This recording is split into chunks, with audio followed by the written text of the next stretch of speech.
falling into the silence. I'm falling,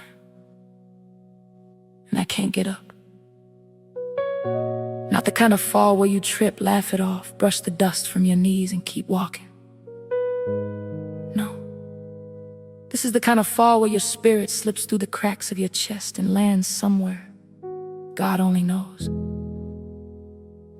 I'm falling deeper than I've ever been, and the strange part is, I didn't even try to stop it. Because falling into you felt like falling into something holy. From the moment we met, our spirits introduced themselves before our mouths even spoke, like two souls recognizing an ancient conversation. They had started long before our bodies arrived here. I remember looking at you and thinking, there's something different about that man. Not perfect, but purposeful. Not polished, but present. And the way you carried yourself made it impossible not to notice the God inside you. And Lord help me, that was the most attractive thing I had ever seen. Not the shape of his face, not the strength in his shoulders, not the warmth in his smile. No, it was the quiet evidence of you resting somewhere behind his eyes. The first night you pulled me close, I felt the gravity shift. You held me long enough for my heart to recognize the moment, but not long enough for temptation to lie about it. You said, I don't want to rush this. You said some things are too sacred to build in a hurry.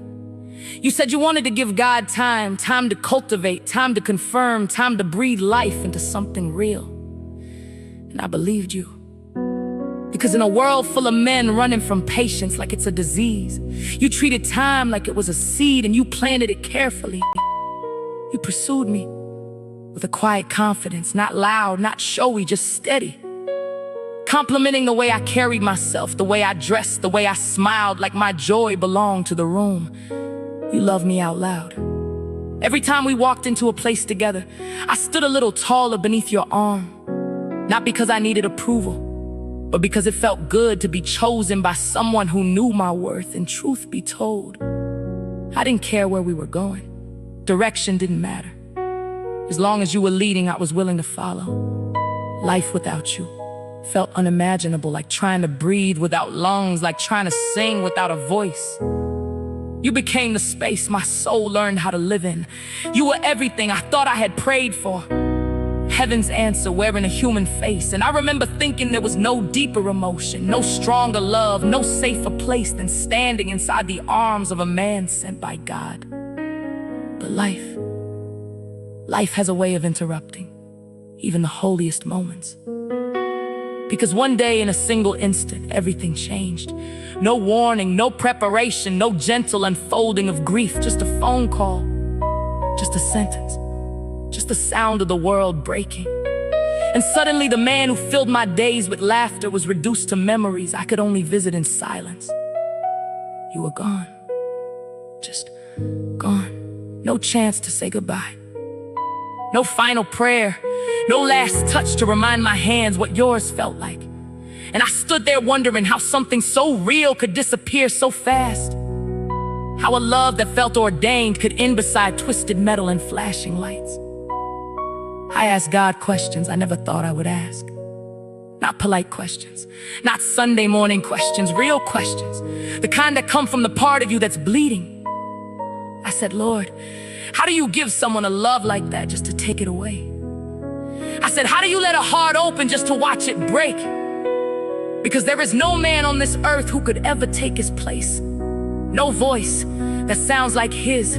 No hands that feel like home. No eyes that see me the way he did. So now I'm standing here in the quiet aftermath asking you, God, if you could please fill the hollow space he left behind. Because right now it echoes. And I don't like how loud the silence is. Find me in the darkness, Lord. I'm inviting you in. Not because I'm strong, but because I'm tired. Tired of holding grief like it's a fragile glass that might shatter if I set it down. Tired of pretending faith means I don't feel this pain. I know your word says to trust you. I know your plans are higher than mine. I know you see things I can't understand. But right now, Right now I'm angry, not faithless, just wounded, because the same God who gave me that love is the God who let it end. And I don't understand how both of those things can exist in the same heaven. I keep trying to feel your presence, trying to remember what your love felt like before grief turned everything numb. But tonight my heart is quiet. Not healed, not hopeful, just numb. And maybe tomorrow I'll trust you again with a little more strength. Maybe tomorrow your presence will feel closer. But tonight, God, tonight I'm just sitting here in the silence, missing the man I thought you sent to stay. And all I can do is whisper into the dark, Lord,